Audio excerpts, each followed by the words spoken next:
नमो भगवते वासुदेवाय। तो आज हम लोग श्रीमद् भागवतम के इस तृतीय स्कंद के 13वें अध्याय का हम लोग आज 10वां श्लोक लेते हैं।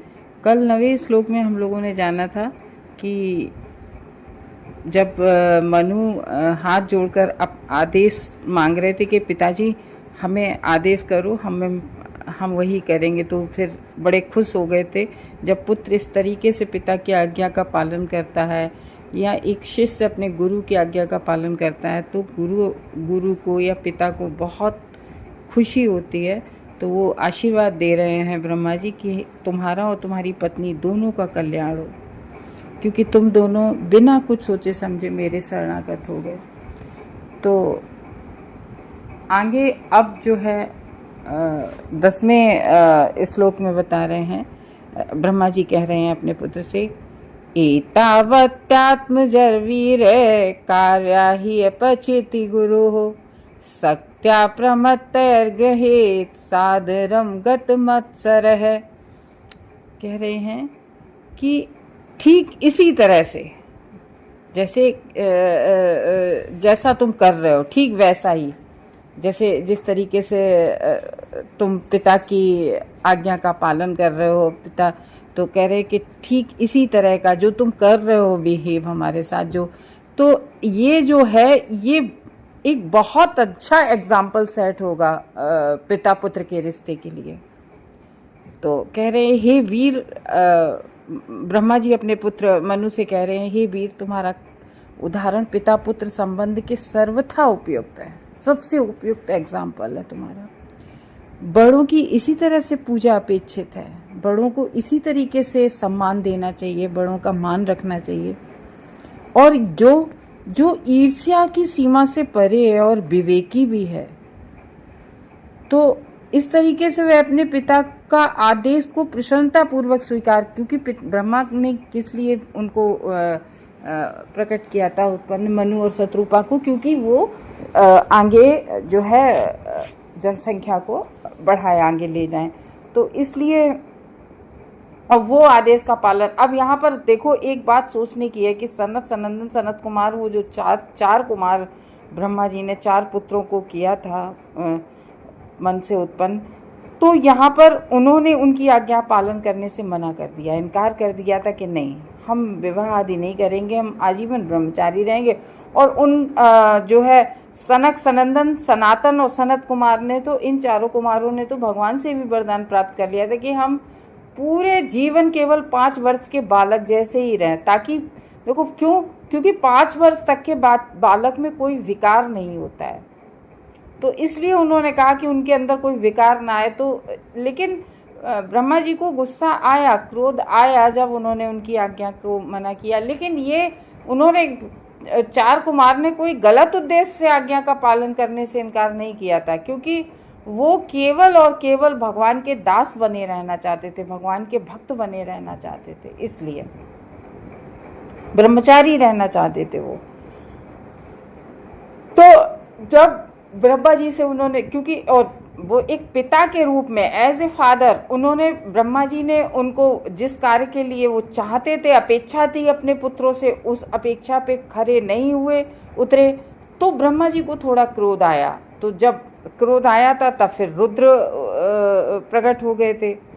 तो जिस चीज़ को ब्रह्मा जी भूले नहीं थे अभी तक, तो जब उन्हें और भी ज़्यादा अच्छा लगा कि एक हमारे वो पुत्र थे जिन्होंने मतलब हमारे कार्य के लिए मना कर दिया, तो और भी ज़्यादा वो थोड़ा सा, क्योंकि जब उन्होंने मना किया था कि जब भौतिक जगत में देख लो, जब पुत्र कोई अपने पिता के विपक्ष में कोई कार्य करता है तो पिता को लज्जित होना पड़ता है। तो ब्रह्मा जी भी लज्जित हुए थे और उन्होंने अपना क्रोध भी दबाया था, लेकिन वो रुद्र उत्पन्न हो गए थे।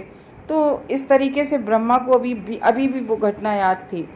तो अतः उन्होंने मनु और स्वयंभू, यानी कि स्वयंभू मनु द्वारा आज्ञा पालन किए जाने से भी बड़े उत्साहित हुए। जैसे और वैसे कहते नहीं है कि जब कोई खुशी ना मिले एक बार, अब दोबारा में खुशी मिले तो व्यक्ति बहुत ज़्यादा खुश हो जाता है। तो इस तरीके से इतने अच्छे पुत्र को प्राप्त करके, जो आज्ञा के लिए हाथ जोड़ के खड़ा है कि पिता आदेश दीजिए, हम वही करेंगे जो आप कहेंगे, तो बहुत उत्साहित हो रहे हैं मनु द्वारा आज्ञा पालन करने से। भौतिक दृष्टि से चारों मुनियों द्वारा अपने पिता के आदेश का जो एक, देखो उन्होंने जो चारों पुत्र थे उन्होंने तो एक आध्यात्मिक दृष्टि से बहुत अच्छा कार्य किया, और इसको गलत भी नहीं माना जाता, क्योंकि इन्होंने एक बहुत अच्छे उद्देश्य के लिए इस कार्य के लिए मना किया। वो उससे भी अच्छा कार्य करने जा रहे थे, लेकिन भौतिक दृष्टि से जो ये अपने पिता के आदेश का उल्लंघन, ये निंदनीय था भौतिक दृष्टि से। किंतु क्योंकि यह आज्ञा का उल्लंघन एक उच्चतर उद्देश्य के निमित्त था, बहुत मतलब इससे भी ज़्यादा उच्चतर उद्देश्य था कुमारों का, इसलिए अतः वे इसकी प्रतिक्रिया से मुक्त थे। तो उनमें इसकी कोई इसमें उनको कोई ये नहीं था कि कोई श्राप लगे या कोई, मतलब श्राप तो ब्रह्मा जी देंगे क्या, कहने का ये मतलब है इसमें कोई सामाजिक, उसमें भी कोई ये नहीं कहेगा कि नहीं इन्होंने अपने पिता की बात नहीं मानी। क्यों नहीं मानी? क्योंकि इससे भी ऊंचा उद्देश्य था उनका ये। तो इस प्रतिक्रिया से मुक्त थे वे चारों कुमार, किंतु जो भौतिक कारणों से अपने पिता की आज्ञा का उल्लंघन, और अगर कहीं यही भौतिक कारण कोई होता कि नहीं आप बताएंगे हम वहाँ से विवाह नहीं करेंगे, हम तो दूसरी जगह से विवाह करेंगे, हैं, या आजकल जो पिता कहते हैं या माता पिता कहते हैं बच्चों से कि विवाह कर लो, तो बच्चे कहते हैं नहीं हम विवाह नहीं करेंगे और हम तो लिविंग रिलेशन में रहेंगे, ये आजकल चलने लगा है। तो ये चीज़ें जो होती हैं, ये भौतिक कारणों से जब कोई मना करता है, ये आज्ञा का उल्लंघन होता है। तो उन्हें आज्ञा के ऐसे उल्लंघन के लिए निश्चय ही अनुशासित मूल्य चुकाना पड़ता है। ऐसे ये बहुत अच्छी लाइन है, बहुत अच्छी लाइन है कि जो पुत्र अपने पिता की इस तरीके की जो आज्ञा का उल्लंघन करते हैं भौतिक जगत में भी, उन्हें साफ लिखा है इसमें प्रभुपाद ने कि ऐसे उल्लंघन के लिए निश्चय ही अनुशासित मूल्य चुकाना पड़ता है। तो मनु द्वारा अपने पिता का भौतिक कारणों से आज्ञा पालन निश्चय ही ईर्ष्या रहित था, और भौतिक जगत में सामान्य जनों को, इस भौतिक जगत में सामान्य जनों को मनु के इस उदाहरण का अनुसरण करना अनिवार्य है। तो ये है कि हमें भागवतम पढ़ना चाहिए, बच्चों को भी पढ़ाना चाहिए। तो ये हम लोग जो अपना पढ़ते हैं तो हमें समझ आता है कि बच्चों को भी समझ आता है कि किस तरीके से हमें अपने पिता की आज्ञा का पालन करना चाहिए, अपने बड़ों का, अपने गुरु का। 11वें में कह रहे हैं सतमश्याम पत्यानि सदृश्यात्मनो गुणे उत्पाद्य सास धर्मेण गाम यज्ञ पुरुषम यज। तो कह रहे हैं सतमस, यानी कि सा, इसीलिए वह आज्ञाकारी पुत्र कौन? मनु। तुम जैसे कह रहे हैं मनु जैसे आज्ञाकारी पुत्र जो हैं, तो चूंकि तुम मेरे अत्यंत आज्ञाकारी पुत्र हो, ब्रह्मा जी कह रहे हैं मनु से कि मनु तुम्हारे जैसे आज्ञाकारी पुत्र का होना मुश्किल है। अपन कहने नहीं लगते अरे बड़ा आज्ञाकारी पुत्र है। तो कह रहे चूंकि तुम अत्यंत आज्ञाकारी पुत्र हो, इसलिए मैं तुम्हें आदेश देता हूँ कि तुम अपनी पत्नी के गर्भ से अपने ही समान योग्य संतानें उत्पन्न करो। कह रहे हैं कि अपने ही समान। अब आप ये कहोगे अपने क्या बस में बच्चों को अपने अनुरूप पैदा करने का? हाँ, अपने बस में है। ये जो गर्भाधान संस्कार होता है ये किस लिए? पहले माताएं जब पुत्र गर्भ में आ जाता था तो माताएं विष्णु सहस्त्रनाम पढ़ती थीं, कथाएं पढ़ती थीं, कथाएं सुनती थीं। और प्रहलाद महाराज कैसे पेट से ही भक्त होकर आए थे, क्योंकि उनकी माता ने नारद जी से कथा सुन ली थी भगवान की, तो वो माँ के गर्भ से ही भक्ति सीख के आए थे।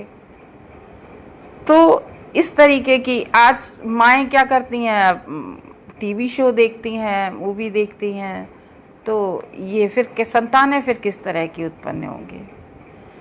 तो वही कह रहे हैं कि मैं तुम्हें आदेश देता हूँ कि बिल्कुल तुम अपने जैसे ही संस्कारी पुत्र पैदा करो, योग्य संतानें उत्पन्न करो।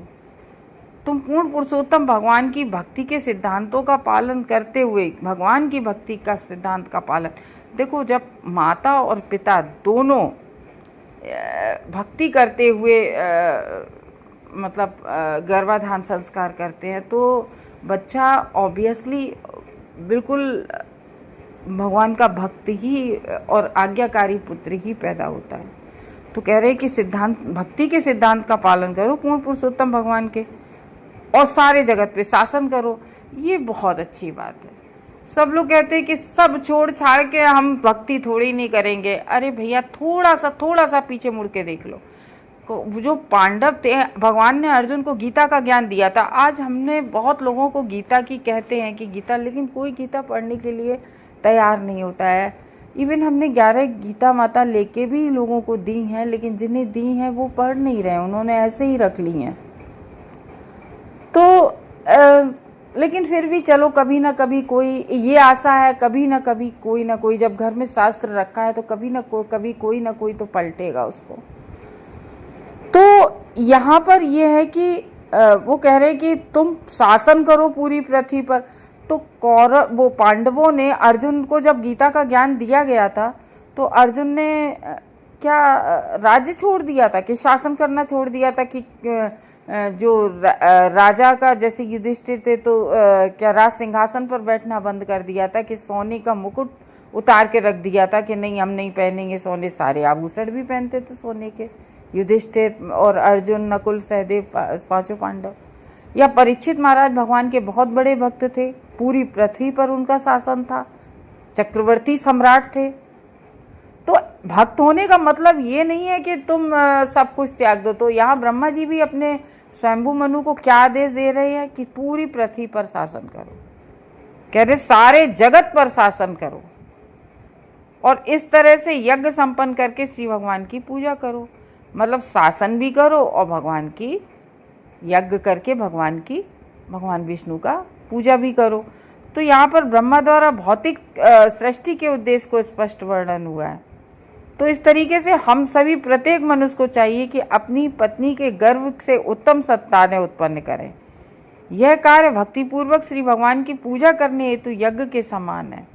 बहुत अच्छी लाइन है कि ये कार्य उत्तम संतानें उत्पन्न करना, कृष्ण भावना भावित संतानें उत्पन्न करना, ये भगवान की पूजा करने के हेतु यज्ञ के समान है। सोचो, ये भी एक यज्ञ के समान है कि हम उत्तम संतानें यानी कि कृष्ण भावना भावित संतानें पैदा करें। ये चीज़ ऐसे ही नहीं कहेगी। विष्णु पुराण आप उठा के देखिए, विष्णु पुराण के 3rd उसमें चैप्टर में 8वें का 9वां श्लोक है। क्या है? वर्णासाम चार्वता पुरुषेण परः पुमान् विष्णुराराध्येते पंथा नान्यत तत्तोष्कारणम। वर्ण तथा आश्रम के नियमों का सही ढंग से पालन करके मनुष्य पूर्ण पुरुषोत्तम भगवान की पूजा कर सकता है। वर्ण और आश्रम का पालन करके, वर्णाश्रम प्रणाली के नियमों की संपन्नता द्वारा श्री भगवान को तुष्ट करने का अन्य कोई विकल्प नहीं है। तो श्री विष्णु की पूजा मानव जीवन का चरम लक्ष्य होता है। हम लोग कहते नहीं कि हमारे जीवन का लक्ष्य क्या है, हम लोग जानते ही नहीं है। तो देखो इसमें साफ लिखा है कि विष्णु की पूजा मानव जीवन का चरम लक्ष्य है। जिन्हें विवाहित जीवन में इंद्रिय भोग की स्वीकृति मिलती है, उन्हें भगवान विष्णु को तुष्ट करने का उत्तरदायित्व भी ग्रहण करना चाहिए। तो या तो विवाह ना करो, ऐसे ही ब्रह्मचारी रह के पूजा करो, या वर्ण आश्रम का भी पालन करके भगवान को तुष्ट किया जा सकता है। और अगर विवाह आदि कर लिया है इंद्रिय तृप्ति के लिए कि नहीं हम तो इंद्रिय तृप्ति, तो उस इंद्रिय तृप्ति को करते हुए भी आप भगवान की जो है भगवान को तुष्ट कर सकते हैं। कैसे तुष्ट कर सकते हैं? कृष्ण भावना भावित संतानें उत्पन्न करके। इसके लिए पहली सीढ़ी वर्णाश्रम धर्म की प्रणाली है। तो इसके लिए पहली सीढ़ी है वर्णाश्रम धर्म। विष्णु की पूजा में प्रगति करने का व्यवस्थित संस्थान है ये बहुत अच्छी बात है। यानी कि विष्णु भगवान की पूजा करना है, इसका एक बहुत ही व्यवस्थित संस्थान है। जैसे ब्रह्मचर्य में उस तरीके से करो कि ब्रह्मचर्य में हम भगवान की ब्रह्मचर्य रह के भगवान की भक्ति करते हैं। फिर गृहस्थ आश्रम में हम दान द्वारा करते हैं। हर आश्रम की एक अलग भगवान को तुष्ट करने की वो है। तो किंतु यदि कोई सीधे ही पूर्ण पुरुषोत्तम भगवान की भक्ति करता है तो उसे वर्णाश्रम धर्म की अनुशासित प्रणाली में पढ़ने की आवश्यकता नहीं रह। जो व्यक्ति हमेशा ही भक्त रहना चाहता है, केवल और केवल भगवान की भक्ति करना चाहता है, तो उसके लिए ये बंधन नहीं है कि आप 4 वर्ण 4 आश्रम का पालन करो। ब्रह्मा के अन्य पुत्र जो कुमारगण सीधे भक्तिमय सेवा में लग गए थे। वो पैदा होते ही भक्त बन गए थे जो 4 कुमार थे। तो उन्हें, उन 4 कुमारों के लिए ये जरूरी नहीं था कि वो वर्णाश्रम का फॉलो करें, कि वो पहले ब्रह्मचर्य आश्रम करें, फिर वो गृहस्थ आश्रम में जाएं, फिर वो वानप्रस्थ में जाएं, फिर वो उसमें जाएं, ये आपके संन्यास आश्रम में, या वो ब्राह्मण हैं तो ब्राह्मण के कर्म करें, क्षत्रिय हैं तो क्षत्रिय के कर्म। अरे जो भक्त होता है उसका केवल एक ही कार्य होता है, भक्ति। तो वो पैदा होते ही भगवान के भक्त बन गए थे, भक्ति में लग गए थे। तो उसके लिए कोई चीज़, एक भक्त के लिए कोई चीज़ भी फॉलो करना जरूरी नहीं होता है, वो सिर्फ भक्ति करता है। अतएव उन्हें वर्णाश्रम धर्म के सिद्धांतों का पालन करने की आवश्यकता ही नहीं पड़ती है। तो इसमें बता रहे हैं कि उन्हें वर्णाश्रम को फॉलो करने की कोई भी आवश्यकता नहीं पड़ती। हरे कृष्णा भक्तों।